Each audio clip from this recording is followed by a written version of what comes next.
옆 분과 인사하십니다. 웃으면서 삽시다.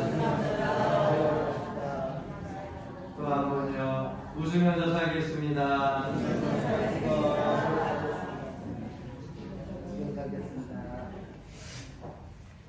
약속했으면 꼭 지켜요. 할렐루야. 약속했으면 꼭 지켜요. 그리고 그것을 지킬 때에 믿음이 생기고 서로 신뢰도 생기고 그래서 돈독한 관계가 될 수 있어요. 성도들끼리 서로 사랑하고 기쁨을 나누고 은혜를 나눠야 하나님께서도 기뻐하시고 그 관계 속에서 복을 허락해 주십니다.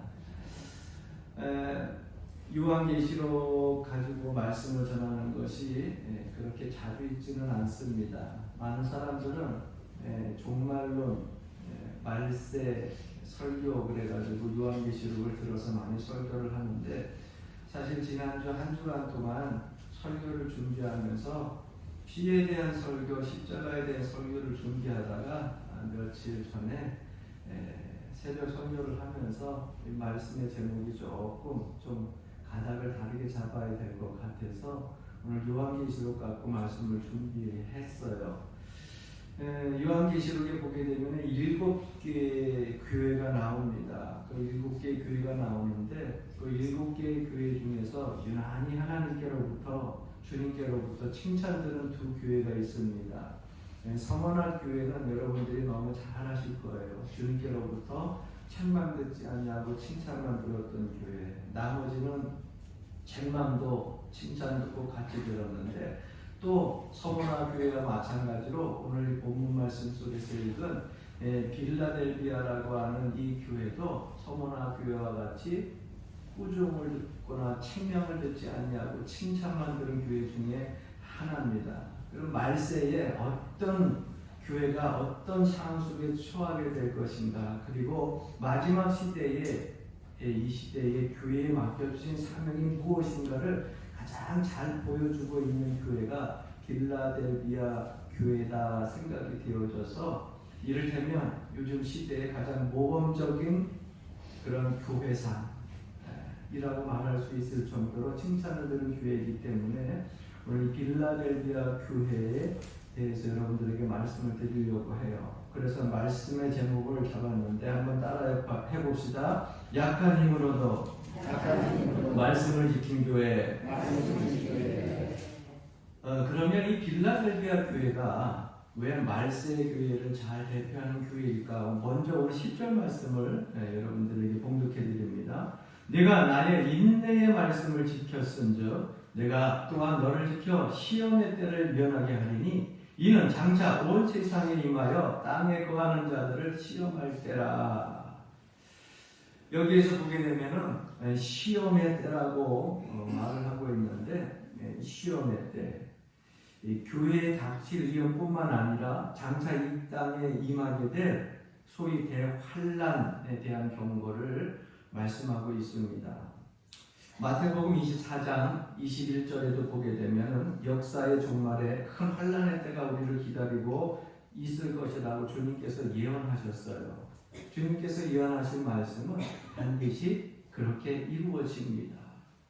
그 말씀 속에 보게 되면 이는 그때에 큰 환란이 있겠으니라 창세로부터 지금까지 이런 환란이 없었고 후에도 없으리라 이렇게 말씀을 하고 있어요. 역사를 이렇게 살펴보다 보면 그 시대마다 어려운 일들이 많이 있었습니다.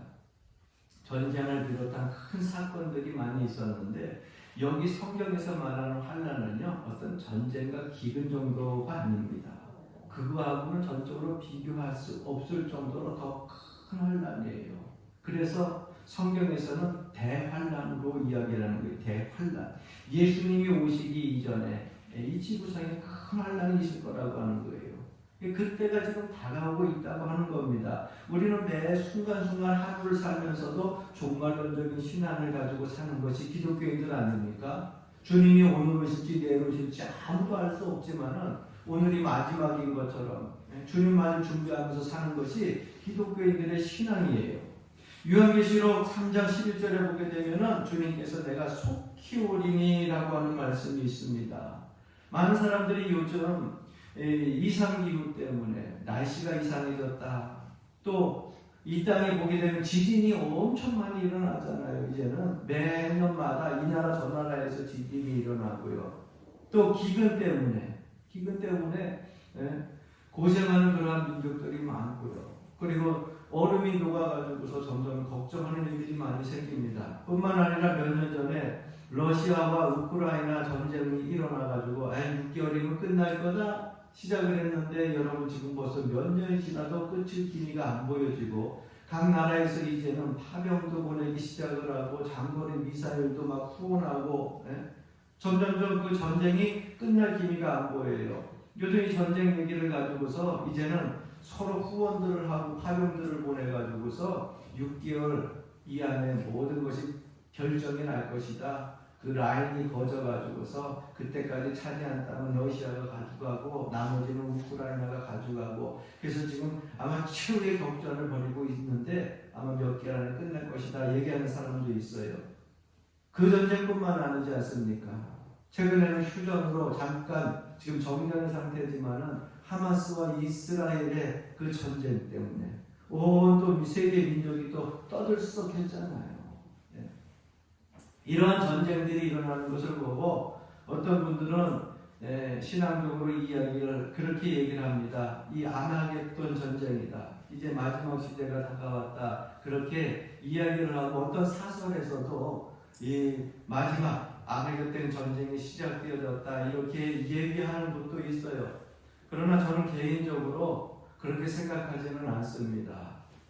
신앙의 선배들이 이야기하면서 이제 큰일 났다 그러는데 여러분 우리가 몰랐던 것이 아니라 알고 있는 문제들이 일어나고 있는 거예요. 이 땅의 기근과 전쟁 그치지 않는다 그랬어요. 주님이 오실 때가 되면 더 큰 환란들이 일어난다고 했어요. 그런데 최소한 아마겟돈 전쟁 마지막 전쟁은 아니다라는 생각을 저는 분명하게 가지고 있습니다. 왜 성경을 보게 되면 마지막 전쟁은요, 아마겟돈 전쟁은요, 그 주체가 어디냐면 이스라엘이에요. 그러니까 러시아하고 우크라이나하고 아무리 싸워야 거기에 주체는 이스라엘이 아니에요. 아마겟돈 전쟁의 주체는요, 이스라엘 중심지에서 일어납니다. 우리가 성지순례를 봤던 무기토라고 하는 방야에서 일어나는 거예요. 그건 성경에 예언되어져 있는 거예요. 기록되어져 있는 거예요. 그러니까 이곳에서 전쟁이 일어났다, 저곳에서 전쟁이 일어났다. 여러분 아마겟돈 3차 마지막 전쟁은 아니에요. 저는 그렇게 보고 있고요. 또 하나는 뭐냐면은 러시아를 여러분 잘 주목해서 보고 있어야 됩니다. 이 땅에서 사라질 것 같던 구소련이 다시 세워져서 러시아가 세워졌는데 아마겟돈 전쟁에서 이스라엘의 무기토에 그 이스라엘 주체에서 전쟁이 일어날 때 러시아가 되게 큰 역할을 감당하게 됩니다. 그래서 지금도 러시아와 우크라이나 전쟁 그리고 하마스와 그리고 이스라엘의 전쟁이 사이에서 잠깐 정전 상태로 있지만은 러시아와 이스라엘의 관계를 잘 주목해서 봐야 돼요. 왜냐하면 큰 역할을 러시아에서 감당하고 아마겟돈 전쟁이 무기토에서 일어나기 때문에 물론 이러한 전쟁들이 아마겟돈 전쟁은 아니지만 분명히 마지막 시대의 아마겟돈 전쟁을 준비하는 한 역사적인 전쟁이라고 하는 것은 부인할 수 없어요. 그 전에 일어나는 일들이 하나하나 쌓여져 갔다가 나중에 일어날 수 있는 것입니다. 그래서 말세를 공부하다 보면 사람들이 막 전쟁이 일어나고 세상이 막 떠들썩하고 성경에 있던 여러 징조들이 나타나게 되면 주님이 오실 때가 언제냐, 이제나 오시나 내일이나 오시나 주님이 오실 날짜를 맞추려고 하는 이단 종교의 거짓 선지자들도 많이 나타나게 됩니다. 그래서 마지막 시대에 예수 잘 믿다가 이단 종파에 빠지는 사람들이 의외로 많아요. 여러분 여기 있다 저기 있다 그래도 믿지 말고 이제 온다 내일 온다 그래도 믿지 말고 왜? 성경에서는 가르쳐주지 않았어요. 누구만 알고 있다고요? 오직 하나님만 알고 계시는 거예요.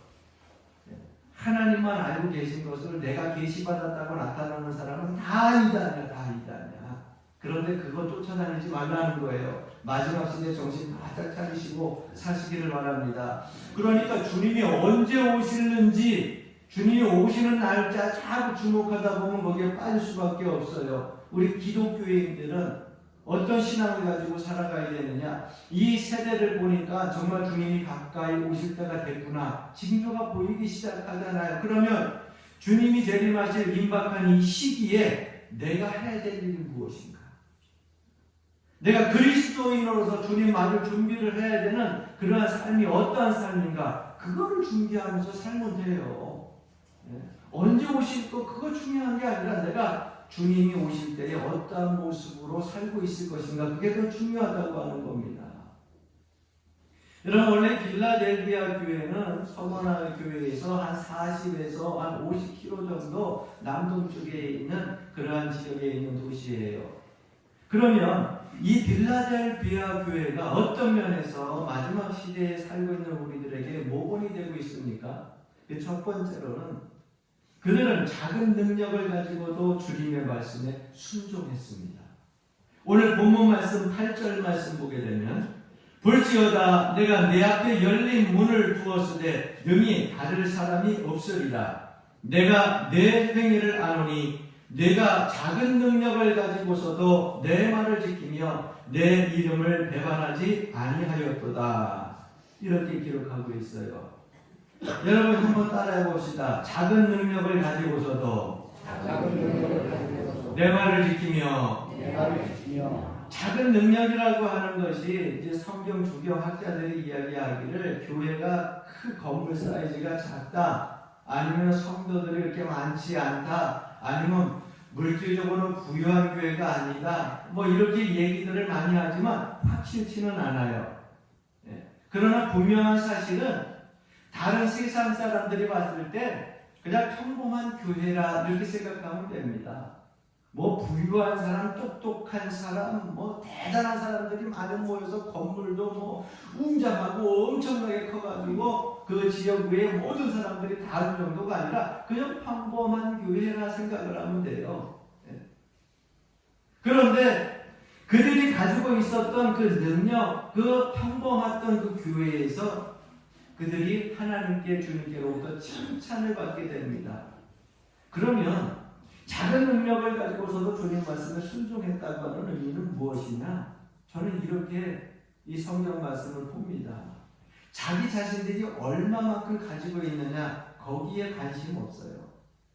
여러분, 교회를 다니는 사람들이 가끔 자기의 재산을 가지고 남의 재산을 가지고 비교하면서 어떤 사람은 우쭐하기도 하고 어떤 사람은 열등감에 사로잡히기도 하고, 어떤 사람들은 교회 다니면서도 세상 사람들 잘 사는 거 부러워하면서 자꾸 그 사람들을 흠모합니다.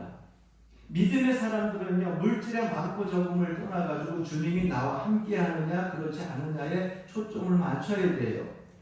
내가 얼마만큼 가지고 있는가 거기에 빠져있지 않았습니다. 비록 내가 지금 조금만 가지고 있어도 많은 것을 갖고 있지 않아도 내가 이것을 가지고 주님을 위해서 무엇을 할 것인가, 무엇을 할 수 있는가, 거기에 관심을 가지고 초점을 가졌어요. 이것이 빌라델비아 교인들의 모습이었습니다. 여러분, 내가 많은 것 가지고 하나님 앞에 헌신하는 거 아니잖아요. 재능이 많아서 주님 앞에 내가 헌신하는 거 아니잖아요. 그저 내가 가지고 있는 것 가지고서 주님을 위해서 헌신할 수 있다면 그것 갖고 헌신하면 돼요. 그것이 빌라델비아 교회들의 모습이었고, 여러분 주님이 기뻐하시는, 칭찬하시는 모습이라고 하는 겁니다. 두 번째로 그들은 고난 중에 순종했습니다.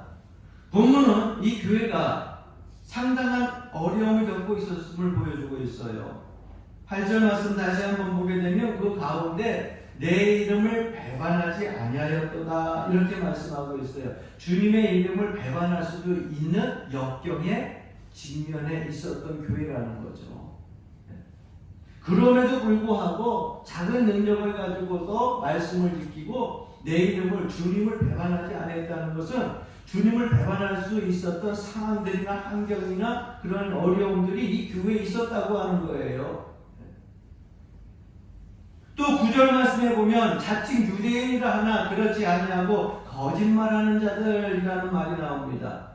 그러니까 당시 소아시아 교회 대부분들은요, 많은 이방인들에서가 아니라 바로 함께 태어나고 함께 유대인이라고 칭함받는 그러한 동족에게로부터 핍박을 받았습니다. 그런데 그 가운데에서도 주님을 배반하지 아니하고 끝까지 믿음을 지켰다고 하는 거예요. 이것은 여러분, 우리가 이스라엘이라고 하는 그 문화와 그들의 사상과 생각을 가지고 좀 우리가 봐야 돼요. 그들의 종교를 가지고 좀 봐야 됩니다. 우리가 성지순례 갔을 때에도 보게 되면 이스라엘에서 기독교인이죠. 오늘날 여기는 개신교예요. 그 믿음의 사람들이 그곳에서 신앙생활을 하고 있는데 그들은요, 그 유대교회에 속한 사람들과 함께 어울려 살지를 못해요. 예수 그리스도를 구주로 믿는 그 순간부터 그들은요, 철저하게 외면당하고 소외당합니다. 그래서 지금도 한 27년 전에 제가 이스라엘 갔을 때에 한 이발소를 들렸는데 거기에 유대인이 개신교로 그렇게 종교를 가지고서 이발소를 운영을 하는데 너무너무 힘들었던 것 같아요. 우리 일행 목사님들을 놓고 이제 거기서 잠깐 간증을 듣고서 기도를 해주는데 울어요. 그 울음 속에서 감사함도 느껴지지만은요, 자기 동족 유대 교회에 있는 유대인들에게 얼마나 외면당하고 소외됐는지 그 아픔이 다가오더라고요. 신학자들의 연구에 따르게 되면은요, 빌라델비아 교인들이 이방인이 아닌 유대인들로 구성이 되어졌는데 유대인들이 예수를 믿게 되면요, 동족으로부터 추방을 당하는 거예요. 그 시대는. 쉽게 얘기하면 너는 더 이상 하나님의 백성이 아니다라는 거예요. 그러니까 유대인들은 유대교의 개신교도 하나님의 백성이 아니라는 거예요. 예수를 구주로 메시아의 아들로 믿는데 하나님의 백성이 아니다. 그리고 그 종교에서 그 지역에서 추방을 시킵니다. 그리고 그들의 예배의 중심지 회당이라고 하는 곳에 예배를 드릴 수 있는 하나님의 성전에요, 아예 들어가지도 못해요. 철저하게 분리되어지고 있습니다. 모든 권한들이 유대인으로서의 그 권한들이 다 박탈당하는 거예요. 그걸 누구로부터 받느냐? 이방인들로부터 받는 게 아니에요. 바로 공적인 유대인들로부터 받게 되는 겁니다. 그리고 같은 그 유대인들이 로마 황제의 말을 거역한다고 해가지고 재판장에 걸어가가지고 관청에 고발해가지고 그들을 감옥에까지 가게 만듭니다. 여러분 생각해 보십시오. 같은 한민족으로서 이러한 사람들이 자꾸 자기를 고난받게 하고 원망하고 불평하며 적대시하는 모습들을 보게 되면 여러분 그 사람들에게 대해서 정내미가 생기겠습니까? 그 사람들에게 대해서 섬기겠다는 마음이 생기겠어요?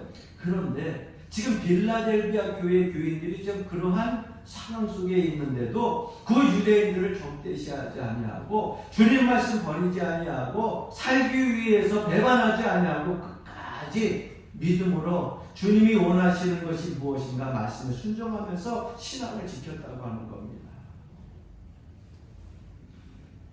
사람관계가 어려워지는 것만큼 세상 살기 힘든 게 없잖아요. 물질이라고 하는 것이 좀 없어도 살 수 있죠. 건강이라고 하는 것도 완전히 망가지기 전까지는 조금씩 나이가 들면 아픈가 보다 하고 아픈 것도 참으면 살 수 있어요. 그런데 사람 관계가 무너지게 되면은요, 참 살기 힘들거든요. 그런데 우리가 살면서 보게 되면 인간관계가 무너질 때가 종종 있지 않습니까? 저는 여러분들에게 말씀드리고 싶어요. 사람 관계라고 하는 것이 예수 믿는다고 해서 안 무너지는 거 아닙니다. 예수 믿는 사람들 다 사랑이 넘쳐요? 예수 믿는 사람들은 다 관용해요? 예수 믿는 사람들은 다 자비해요? 스스로 여러분들이 자문해 보세요. 믿는 사람들끼리도 미워하고 믿는 사람들끼리도 싸우고 믿는 사람들끼리도 원망하고 다 자기 잘났다고 하잖아요. 그러다 보니까 사람 관계가 자꾸 깨어지고 무너지는 거 아닙니까? 그럴 때 여러분 그걸 어떻게 풀어야 되느냐는 거예요. 우리는 세상 사람들하고 다르잖아요. 믿음을 가지고 사는 그리스도인들 아니에요. 그럴수록 여러분 사람 관계로 좋지 않은 그 사람에게 초점을 맞추기보다는요 자꾸 하나님께 초점을 맞춰야 돼요. 그래야 해결돼요. 나를 미워하는 사람 자꾸 바라본다고 사랑스러워질까요? 그대로예요. 나에게 불만을 가지고 있는 사람, 그 사람 바뀐다고요? 아니요. 안 바뀌어요. 그러면 어떻게 하면 되느냐? 인간관계 무너진 상태로 그대로 있는 것이 아니라 나와 하나님 관계를 먼저 바로 세우는 거예요. 그러니까 다른 사람들을 놓고 타인을 놓고 내 관계를 원만하게 해결할 것이 아니라 내가 하나님과의 관계가 바로 세워지게 되면 이 내 옆에 있는 이웃과는요 자동으로 여러분 관계가 세워지게 돼 있어요. 가만히 보십시오. 내가 하나님과의 관계가 바로 세워지지 못했으니까 내 주변 사람들하고 참 부딪히는 거예요. 인간관계가 흩어지는 거예요. 그런데 그 사람들은 항상 이야기하죠. 나는 하나님만 믿어. 나는 하나님이 내 마음 알 거야. 알긴 뭘 개뿔이야. 나 알기는. 하나님이 봐도 똑같이 내가 하나님과의 관계에서 바로 세워지면 내가 더 참고 내가 더 용서하고 그렇죠? 할렐루야. 아멘. 믿으시면 아멘. 아멘. 그렇죠. 내가 더 참고 더 용서하고 내가 더 관용하고 왜? 하나님의 사랑을 듬뿍 받은 내가 그 사랑에 비하게 되면 정말 내가 아무것도 없는데 이 부족한 나를 사랑해 주니까 하나님과 관계가 그렇게 세워지게 되면 여러분 다른 사람들을 만나도 오만하거나 교만하거나 거만하지 않지요. 겸손하지요. 항상 내가 낮은 위치에서 그 사람을 높게 섬기죠. 그러한 관계 속에서 여러분 관계가 나빠질 수 있을까요? 다른 사람을 섬기면 관계가 좋아질 수밖에 없어요. 서로 섬기면은요. 그러니까 내가 하나님과의 관계가 잘 세워지게 되면 다른 주변의 사람들의 관계도 원만하게 해결이 되어지는 겁니다. 그러니까 사람에게 초점을 맞추지 말고 인간관계가 무너지면 하나님께 초점을 맞추시기를 주의 이름으로 간절히 축원합니다. 네. 이 빌라델비아 교인들이 그러한 신앙생활을 했어요. 그래서 주님께로부터 칭찬을 들었고요. 말씀에 순종하는 사람들이 선교도 잘하고요. 말씀에 순종하는 사람이 전도도 잘합니다. 하나님께서 우리에게 주신 말씀에 순종하는 사람들이 나가서 전도도 하게 되는 거고요. 그 뜨거운 불령면을 가지고 선교도 하게 되는 것입니다. 하나님의 말씀에 순종하지 않는 사람이 전도하는 거 맞습니까? 하나님 말씀에 순종하지도 않으면서 선교하는 거 맞습니까? 빌라델비아 교회의 교인들은요 고난 가운데서 순종하는데 그 말씀에 순종하다 보니까 선교의 영역들이 확장되어져 가는데 그들은 알지 못했지만 하나님께서는 빌라델비아 교회를 통해 가지고 마지막 시대에 선교의 영역들을 많이 확장해 나갔는지 모릅니다. 왜? 빌라델비아라고 하는 이 지역은요 당시에 로마와 아시아를 잇는 아주 중요한 아시아를 통하는 관문으로 그러한 별명을 가지고 있었던 통로였어요. 그러니까 로마의 황제도요 빌라델비아 지역을요 정치적으로 문화적으로 대단히 중요하게 여기던 지역 중에 하나였습니다. 그래서 빌라델비아 교인들도 그 사실을 알기 때문에 야 로마와 아시아를 통하는 그러한 중심이 요충지이기 때문에 우리 이 교회가 크지 않아도 많은 재물이 없어도 이 작은 능력을 가지고도 선교회를 감당할 것이다. 하나님께서 우리를 쓰시면 이 선교의 영역을 확장시켜 나가는 귀한 통로로 쓰임받을 수 있을 것이다. 거기에 대한 거룩한 야망이 있었다고 하는 겁니다. 여러분도 이 연화제일기를 통하여서 여러분들이 가지고 있는 거룩한 야망들을 잃어버리지 말고 소멸시키지 말고 여러분 삶 속에서 믿음으로 감당해 나갈 수 있게 주님으로 간절히 축원합니다. 할렐루야. 아멘.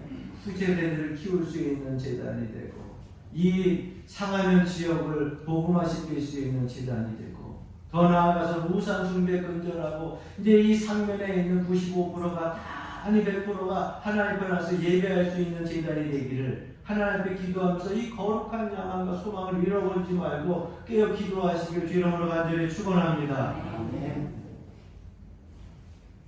어떤 분은 앉아가지고 지금 그런 것 같아. 목사님 조정면인데요. 하면 아닌데요. 조정면인데요. 근데 오래전부터는 상면 하면이었잖아요. 이름을 왜 조정면으로 바꿨는지 몰라. 이쪽이 상면을 우리가 하면 놓지 뭐 조정면으로 바꿔. 뭐 바꾸시는 분들이 다 뜻이 있어 바꿨겠지만 우리 연합에 있으니까 뭐 그럼 연합면이게 여기는. 어쨌건 이 4만년일 때 한 1만여 명 정도 그죠? 살고 있는데 여러분들 이 지역에 있는 사람들이 다 예수 그리스도의 은혜 안에 거하고 이 우리 제단을 통하여서 하나님의 풍성한 사랑을 받을 수 있는 거룩한 야망을 여러분 가지고 사시기를 바랍니다. 개인 전도도 마찬가지예요. 누구에게 전도하는 것이 좋을까 생각을 늘 해야 돼요. 그래서 생각하다가 누구에게 전도를 해야 되는데 성경에 보게 되면 전도도 억지로 하지 말라 그랬어요. 억지로 하지 말라고. 자꾸 가서 전도하는데 반대하고 자꾸 불평하고 원망하면 그 사람한테 투자하지 마세요. 열린 사람한테 가면 돼요. 왜 사람들을 보면 왜 쓸데없는 고집을 자꾸 부릴 때가 있잖아요. 그것이 본래 하나님이 자기에게 주신 은사라고 생각을 하는데 천만의 말씀 여러분 분별을 좀 잘 하시기 바랍니다. 사람의 고집은 하나님도 못 꺾었잖아요. 따먹지 말라는 거 따먹었잖아요. 하지 말라는 거 다 했잖아요. 그게 사람의 고집이에요. 그러니까 여러분 성경에 나온 대로 말씀에 순종하면 돼요. 이 사람에게 그렇게 나가서 전도해서 거꾸로 다니고 싶은데 계속 반대하면 그 사람을 위해서 뭐 하면 돼요? 기도만 해요. 기도만. 굳이 여기다 모든 시간 투자 다 하지 말고요. 열린 사람 많습니다. 네? 주변에 여러분들의 복음을 기다리는 사람들이 의외로 많아요. 그 열린 사람들에게 시간을 투자하세요. 그리고 이 사람을 위해서 뭐예요? 불평하고 원망하고 반대하는 사람을 위해서 기도하고 그래서 투자하는 시간대에다가 투자를 해야 거기서도 결실을 내릴 수 있는 거예요. 그러다 보면 하나님이 내 발걸음을 어느 사람에게 인도하는지를 그때그때 알게 해주시고요. 체험하게 되는 겁니다. 그럼 빌라델비아 교회에게 어떤 선교의 문을 열어주셨느냐? 오늘 9절 말씀에 보게 되면 보라 사탄의 회당 곧 자칭 유대인이라 하나 그렇지 아니하고 거짓말하는 자들 중에 이렇게 기록되어져 있어요. 그러니까 빌라델비아 교회 안에는 유대인 그리스도인들도 많이 생겼는데 동종 유대인들 때문에 너무 많은 고통과 박해를 당하게 되는 겁니다. 그런데 그 전체를 다시 한번 보세요. 보라 사탄의 회당 곧 자칭 유대인이라 하나 그렇지 아니하고 거짓말하는 자들 중에서 몇을 내게 주어 그들이 와서 내 발 앞에 절하게 하고 내가 너를 사랑하는 줄을 알게 하리라. 이 말씀이 무슨 말씀일까요? 사람이 인내라는 것이 한계가 있잖아요. 늘 고생만 하고 늘 박해만 당하면 자칫 예수 믿다가 하나님을 저버릴 때가 있어요. 마음이 자꾸 상해가지고서 하나님이 나를 사랑하지 않는 것은 아닌가 하는 회의에 빠질 수도 있어요. 그런데 빌라델비아 교인들이 그 같은 유대인 안에 해당해서 그렇게 자기네들을 박해하는 사람들을 그 사람들 그렇게 박해를 하는데도 그 순간순간 어떻게 했느냐? 끝까지 자기네들이 하나님의 말씀을 지키고 그 고난 가운데서도 주의 말씀을 의지하고 예수 그리스도를 끝까지 어떻게 하냐? 그 이름을 배반하지 아니하고 철저하게 주님이 시대의 이 고난 속에서 원하시는 것이 무엇인가? 믿음의 모습을 가지고 살아가는 거예요. 그러다 보니까 그들을 받게 했던 그 지인 몇 사람들 중에 그 빌라델비아에서 얘기를 하자 보면은 명예도 좀 있고 좀 사람이 이름을 들어보게 되면 권력에 좀 자기에도 높은 자리에도 좀 있고 힘 꽤나 그렇게 쓰는 그런 지인들 몇몇 사람들이 어떻게 했다고요? 예수 그리스도를 영접해가지고 너희들 앞에서 무릎을 꿇었다 그러는데 전하겠다고 하는데 예수 그리스도를 영접하게 되고 그들과 더불어서 신앙생활하는 기독교인이 되었다라고 하는 것을 지금 말씀하고 있는 거예요. 그러니까 이쯤 되면 하나님 이제 우리 교회가 이렇게 박해를 받게 되니까 신앙생활하는 것이 너무너무 힘든데 회의가 되려고 했는데 하나님이 고난과 박해만 주시는 것이 아니라 우리 교회를 통하여서 저 사람도 구원하네. 저 사람도 구원하네? 그러면서 밖에 속에서 누구의 사랑을 알게 됐냐고? 하나님의 사랑을 알게 됐다고 하는 거예요. 사랑하는 성도 여러분, 주경학자들은 이 구절 말씀을요 이렇게 말씀하고 있습니다. 빌라델비아에 있었던 유대인 땅의 주요 지도자들 몇 사람이 그리스도인들의 모임으로 넘어오게 된 것, 이것을 의미한다. 이렇게 보고 있는 거예요. 그러니까 복음으로 끼어져서 자기네들을 핍박하던 그러한 이름께나 있는 지역의 사람들이 예수 그리스도를 믿게 되었다고 하는 거예요. 빌라델비아 교인들이 얼마나 신났겠어요, 여러분. 막 회의가 되려고 하는데 예수 믿고 신앙생활하는 것이 너무 힘들어가지고 포기하려고 하는데 그러한 훌륭한 사람들이, 지인들이, 흰깨나 쓰는 사람들이, 이름깨나 있는 사람들이 몇몇이 예수 그리스도를 믿고 교회에 와가지고 함께 예배하니까 얼마나 힘이 났겠느냐 말이에요. 하나님은 우리를 통해서, 우리 교회를 통해서 복음을 전하고 전도도 하시고 선교 영역들을 확장시켜 나가는구나. 여전히 주님의 사랑은 고난 속에서도, 박해 속에서도 변치 않는구나. 이걸 깨닫지 않았겠어요? 사랑하는 성도 여러분, 우리가 신앙생활할 때 이 하나님의 은혜와 사랑을 깨닫는 것은요 너무너무 중요합니다. 이렇게 복음이 유대인들 가운데 계속 전파되어져서 소아시아 군대 지역에 하나님의 말씀이 증거되게 됩니다. 하나님은 지금도 문을 열고 계십니다. 우리들에게 열린 문으로 들어가라고 말씀하십니다. 여전히 복음의 대적자들은 가정에도 있고 직장에도 있고 우리 지역에도 있을 수 있어요. 그러나 주님께서 문을 여셨기 때문에 여러분들의 발걸음을 통하여서 전하여지는 주님의 사랑이 그들에게 증거되어진다고 하는 사실을 결코 잊지 마시고 포기하지 마시고 기도하면서 전하시길 주의 이름으로 간절히 축원합니다. 세 번째, 빌라델비아 교회는요 자기의 면류관을 잃어버리지 않았습니다. 오늘 11절 말씀 보게 되면 내가 속히 오리니 네가 가진 것을 굳게 잡아 아무도 내 면류관을 빼앗지 못하게 하라. 자기의 면류관을 잃어버리지 않은 교회. 그들은 그 면류관을 잃어버리지 않았다는 것은 하늘나라에 주님께서 나에게 주실 상급을 바라봤다는 거예요. 그리고 그 상급을 지금 가지고 있는 교회라고 하는 겁니다. 앞에도 여러분들에게 말씀드렸지만은 목사님 전도하는 게 쉽지 않아요. 꼭 전도해야 구원받나요? 아니요. 전도하고 구원하고 같이 갈 수는 없어요. 구원은 우리가 하나님의 은혜로 받는 거예요. 주님이 선택하여 주셔가지고 십자가 공로 의지하여 예수 그리스도가 믿어지기 시작하여 입술로 고백하여 마음으로 이루고 입으로 신하여 구원에 이르는 겁니다. 그래서 하나님의 은혜로 구원을 받아요. 그러나 전도는 뭡니까? 은혜를 전도하는 게 아니에요. 구원받은 사람들이 다 전도합니까? 아닙니다. 그러나 구원받은 사람들이 전도하면 하나님의 상급이 있다고 하는 것을 우리가 알아야 됩니다. 목사님 힘들어요. 그냥 구원만 받으면 됐지. 나중에 천국만 가면 됐지. 내가 천국 가가지고서 또 상급 받아야 되나요? 안 받아도 되죠. 그렇게 얘기하시는 분도 있을 수 있을 거예요. 그러나 상급이 없다고 하는 사실을 너무 단순하게 생각하지 마십시오. 구원받은 것은 하나님의 선물로 구원받았기 때문에 우리가 하나님 앞에 가서 상급받을 일 없어요. 왜? 주님이 주신 거니까. 그러나 전도는 달라요. 내가 구원받았다고 하는 그 사실 자체는 주님께서 나를 필요해서 구원해 주신 거거든요. 허물 많고 죄 많고 죄악 가운데 살던 나를 하나님의 은혜로 구원해 주신 것은요 이 땅에서 주님께서 쓰실 용도가 있었기 때문에 구원해 주신 거예요. 나는 그곳에 가서 상급 안 받으면 되지 그렇게 단순하게 생각할 것이 아닙니다.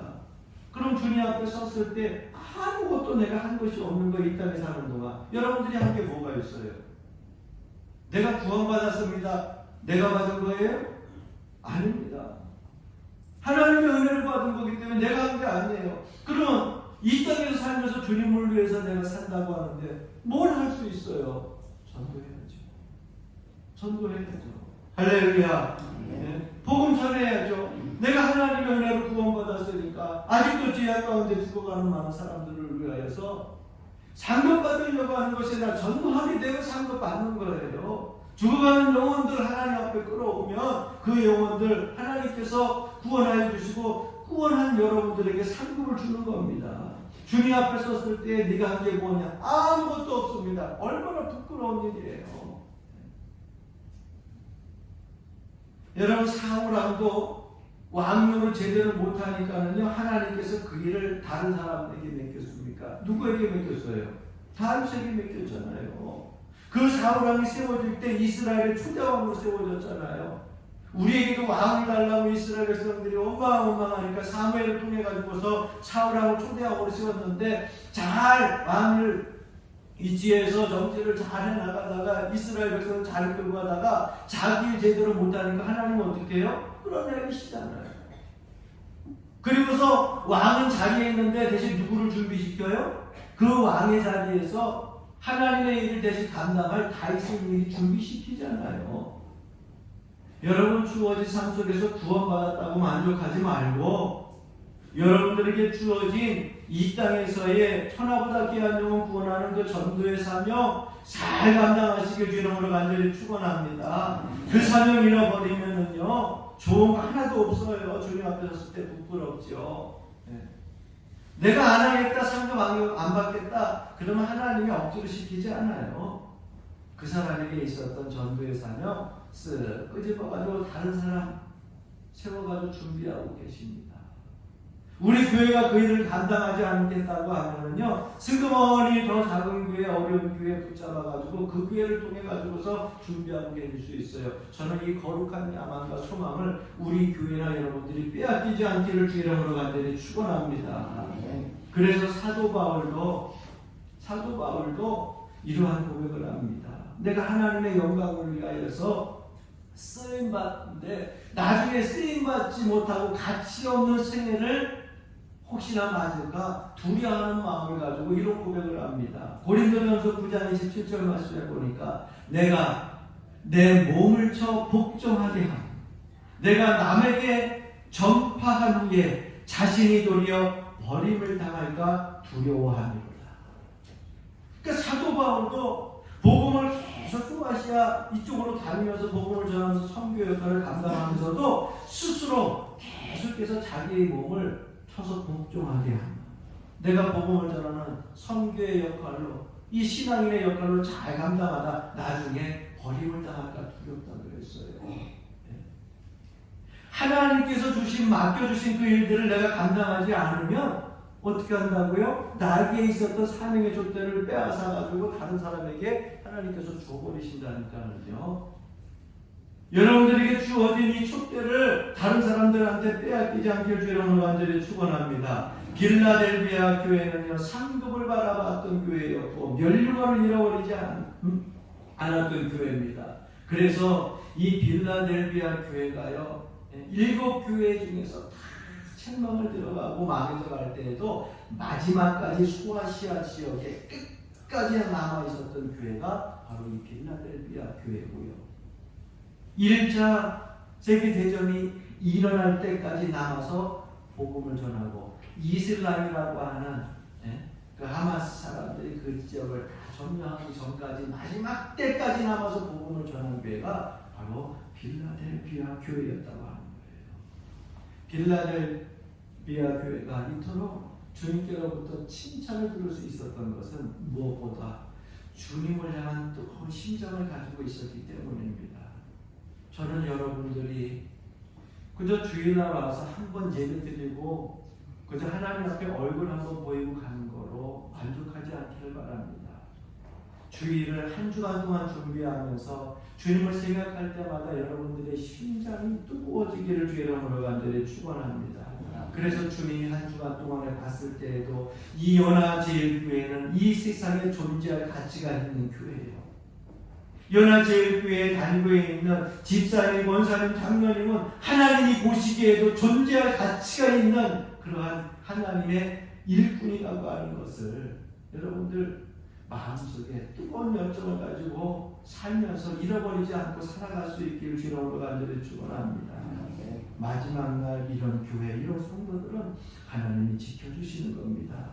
오늘 본문 12절 말씀, 이기는 자는 내 하나님 성전의 기둥이 되게 하리니 그가 결코 다시 나가지 아니하리라. 내가 하나님의 이름과 하나님의 성 곧 하늘에서 내 하나님께로부터 내려오는 새 예루살렘의 이름과 나의 새 이름을 그 위에 기록하리라. 할렐루야.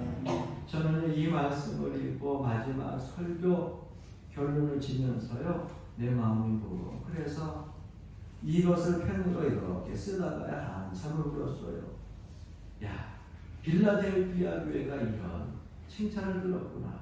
빌라델비아에 있는 교인들이 마지막까지 그렇게 주님의 뜨거운 심장을 가지고 일하니까 그 성도들이 이런 말을 들었구나. 저는 이 말씀을 이렇게 받아들였어요. 내가 진실로 하나님과 그분의 나라를 위하여서, 주님의 나라를 위하여서, 그리스도를 위하여서 살았던 것을, 그리스도를 위하여서 살았던 목사인 것을, 그리스도를 위하여서 살았던 성도인 것을 내가 다 인정하라. 여러분, 하나님 앞에 섰을 때에, 야, 네가 나를 위해서 이렇게 애쓰고 헌신하고 봉사했던 거, 그 고난과 박해 속에서도 나를 향한 뜨거운 심장을 가지고서 영혼 구원하려고 했던 그 마음, 그 삶의 모든 행위들을 내가 다 인정하고 참 열심히 살았구나. 여러분, 이런 가슴 뜨거운 주님의 칭찬을 들을 수 있는 우리 교회, 저와 여러분들 되기를 주님의 이름으로 간절히 축원합니다. 아멘.